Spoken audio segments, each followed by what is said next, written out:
Hi everyone, it's Paul and I'm an old man with a Brompton Electric. However, today it doesn't want to be an electric, it just wants to be a traditional Brompton. Yep, I want to talk about motor issues and battery connection issues. Let's go take a look. Within the video then I'm going to talk about the motor, which is housed here inside the front wheel in the hub. And then in part 2 I'm going to talk about the bag mount or luggage bracket, whatever you want to call it, that holds the bag on the front of the bike. Within the bag mount are the connections to the battery. So you drop the bag on top of the bag mount and the connections on the battery meet up. The battery is inside the bag, whether it's the small one like this or the larger city bag. And if you take the battery out of the bag, on the bottom of the battery are the matching battery connections to the battery mount. So it all started one day when I was out riding the bike, and all of a sudden the assistance completely cut out, lost all power. Nothing showing on the battery to indicate that there was a problem. But listen to this.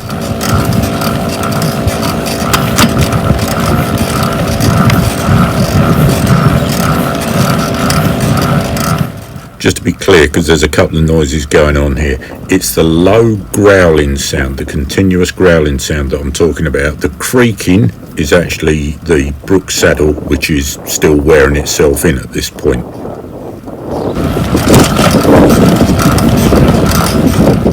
So I continued pedalling along, basically because I had to. I needed to be somewhere, so I just carried on. And then at some point the growling started to die out.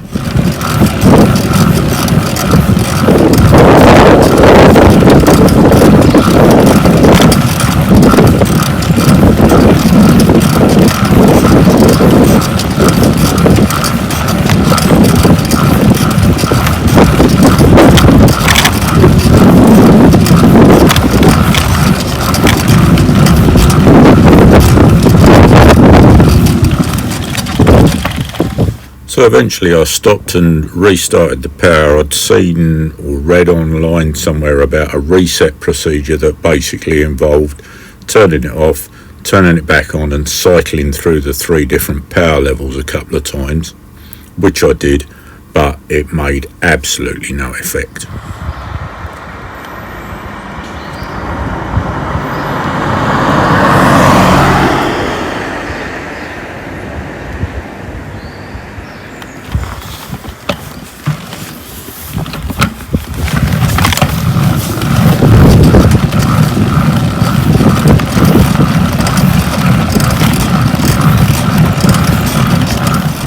As the journey progressed, I repeated this process a couple more times and it made absolutely no difference whatsoever, until I stopped the bike and actually took the battery off the connection completely and reconnected it. This is what happened next.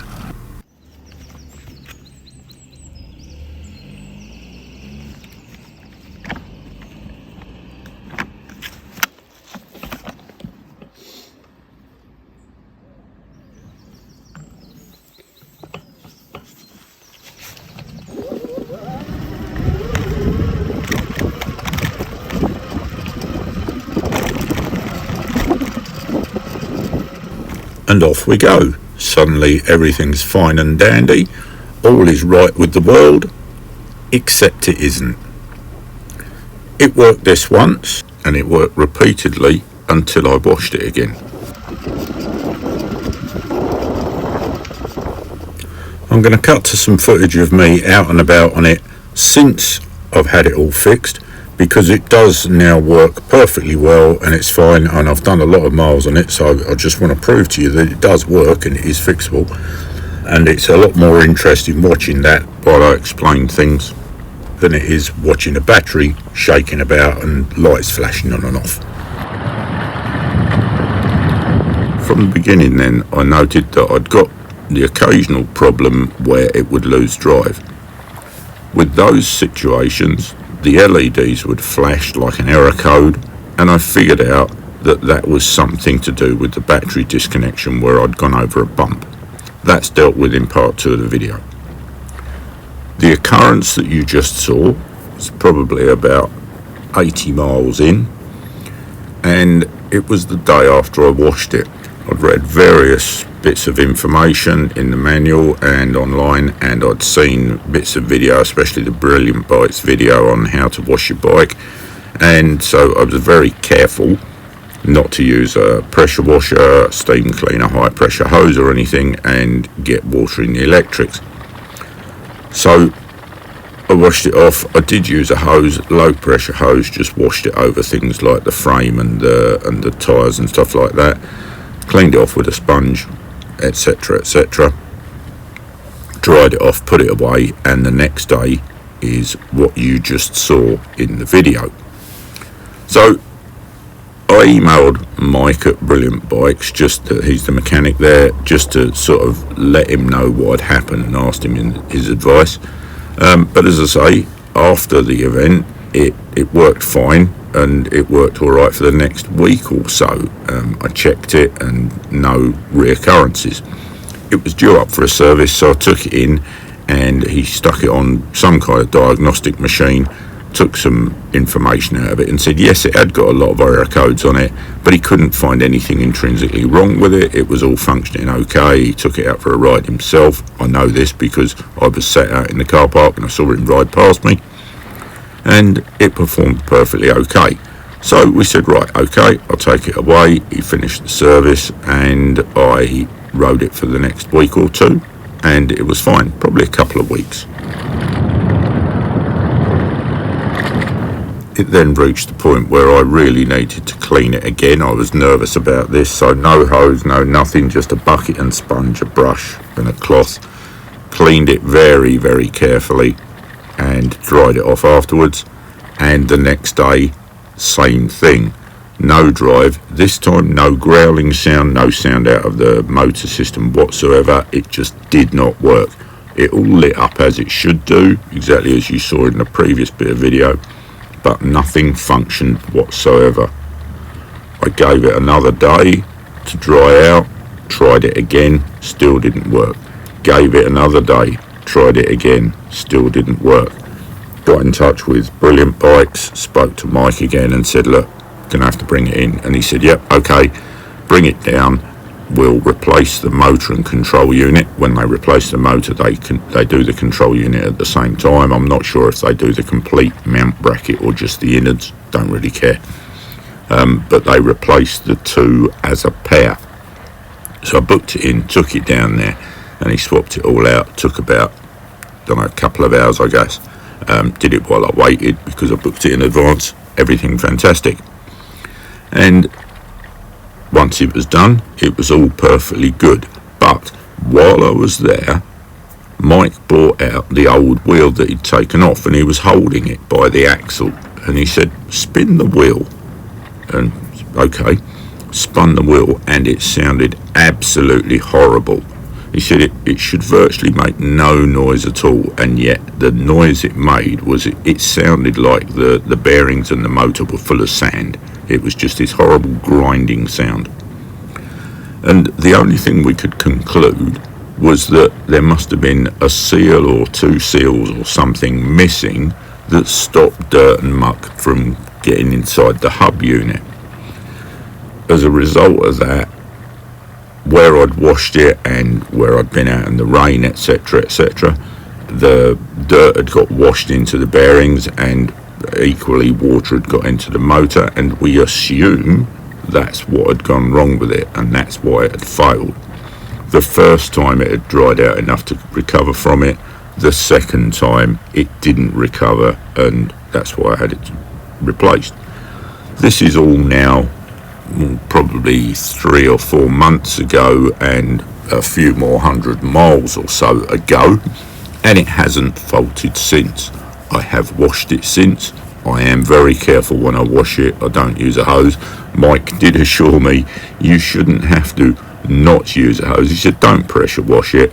He said, but you should be all right with a hose. Now, I know from the work that I do in real life I got involvement in control systems on truck mounted equipment, and we know that it hates high pressure water, so we don't use high pressure water. So to sum up then, the fault seems to be to do with the way the wheel was sealed or not sealed. I wish in hindsight now I'd asked him if I could keep the wheel, because he tells me that they only throw them away anyway. Brompton don't have them back and investigate them, which I find a bit disappointing, but that's the world we live in. So I wish I'd kept it and taken it apart just to see exactly what had happened, because I'd be more comfortable with it. At the end result, do I dislike the bike because of it? No, I don't. I still love the bike. It's fantastic for what it is and for what it does. However, I will say that partly as a result of this, I've now gone out and bought the Trek mountain bike, because I do like the off-road riding. I didn't use the Brompton off-road, that's not what it was about, but I do much prefer off-road riding, so I put a lot of miles on the Trek. I only use the Brompton on the road and occasional cycle paths. I don't even do trails and stuff. I took it round Pittsford to do the review video, but that's as far as I've been off-road on it. I just don't use it off-road. So I think if I was going to make any recommendation to anyone who's considering buying a Brompton, I'd say make sure you wash it, because you've got a couple of years warranty on it, and if it's going to fail, it's going to fail fairly soon, provided you wash it, because if it's got no seals in the bearings, the water's going to get in there pretty damn soon, without a doubt. So I'd recommend you do wash it, keep it clean. I'd recommend that anyway. You should do it. And I'd also recommend you think carefully about your proposed usage of it. I retrospectively feel that I'd thought about things wrong. But our plan when we started out, I was going to get rid of all my bikes and purely have the Bromptons. And now I look back and think, yeah, that was silly, because the riding I most enjoy is actually off-road, trail, whatsoever. So the Brompton was a poor choice for that in the first place. I don't condemn Brompton for it. The Brompton side of it, the reason we bought them was because they are compact, foldable and easily transportable. It just transpires that my usage of bicycles doesn't 100% fit in with Brompton. So it's still a great bike. I have no intention of getting rid of it. I'm still perfectly happy with it. However, I have modified my use of it so that I only use it for road riding, going to the shops, etc. And it will get more and more use of that as the years go by, because I want to do less and less driving. So for that, it's perfectly suitable. All in all then, if this video has put you off buying a Brompton, I apologise, because I'm not out to put anyone off. I'm just out to explain to people the facts of my experience with the Brompton. There are many people out there who have published videos of using Bromptons on trails and in miserable weathers, electric Bromptons, and have not had any experiences at all. There are many people who don't experience the problems that I've experienced on the battery connection. So my case may be unique, but I've seen other people talking about issues with Bromptons, possibly with less detail than I've put in the video, and I just wanted to make my points available to people so that you can make your own decisions. If this video has enabled you to do that, then that's what the purpose was, so I'm happy with that. If you've got any questions or comments, please leave them in the comments section below, or stick them on the website on the oldmanwith.com. Ask a question. And thanks for watching. If you're still with us at this point, thanks a lot, and I'll see you in the next one. Bye.